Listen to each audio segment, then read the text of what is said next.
Hello everyone, কেমন আছেন সবাই? আশা করি সবাই ভালো আছেন। আমি জয়া, আমার চ্যানেল জয়কুলা বাংলাতে আপনাদের সবাইকে স্বাগত। আজ আমি যে রেসিপি বানাতে চলেছি সেটি হলো বাচ্চা থেকে বয়স্ক সবারই পছন্দ হবে, আর বাঙালিদের তো সব থেকে প্রিয় জিনিস, সেটি হলো রসমালাই।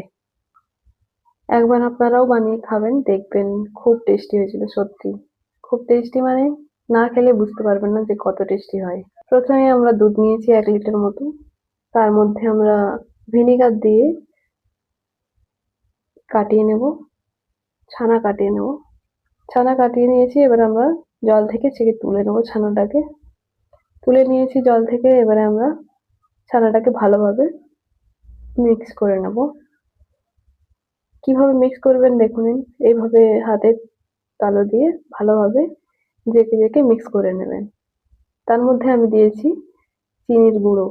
চিনিকে আগে গুঁড়ো করে নিয়েছি আমি, তারপর চিনির গুঁড়ো দিয়েছি। যে যেরকম পরিমাণ মতো মিষ্টি খান সেইভাবে দেবেন। অল্প পরিমাণ দিয়েছি আমি মিল্ক পাউডার। তারপর ভালোভাবে মিক্স করে নেব। মিক্স হয়ে গেছে ভালোভাবে। এবার আমি হাতে অল্প তেল নিয়ে ভালোভাবে এই যে মিষ্টির গোল্লাগুলো হয়, ছোট ছোট গোল্লা রসমালাইয়ের, সেগুলো আমরা বানিয়ে নেব। বানিয়ে নিচ্ছি সেগুলো গোল্লা হাতে ভালোভাবে একটু গোল গোল করে দিলেই হয়ে যাবে। এবার আমরা গরম দুধ ফুটতে দিয়েছি, তার মধ্যে দিয়েছি অল্প পরিমাণ এলাচ।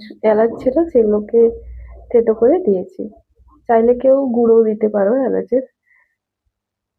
এবারে যে বানিয়ে রেখেছিলাম আমরা ছোট ছোট গোল্লা রসমালাইয়ের জন্য, সেগুলো আমরা দুধের মধ্যে দিয়ে দেব। দুধে দিয়েছি, এবারে কিছুক্ষণ আমরা ফুটিয়ে নেব। ভালোভাবে ফুটে গেলে দেখবে গোল্লাগুলোর মধ্যে একটু ফুলে ফুলে গেছে, তাহলে ভেবে যাবেন যে হয়ে গেছে। এবারে নামিয়ে নিন, নামিয়ে নিলেই হয়ে যাবে রসমালাই। খেতে সত্যি খুব সুন্দর, টেস্টি টেস্টি। একবার বানিয়ে খেয়ে দেখুন, খুব সহজ পদ্ধতিতে এটা বানানো যায়। বানিয়ে খেয়ে দেখুন। তো এই ছিল আজকের ভিডিও।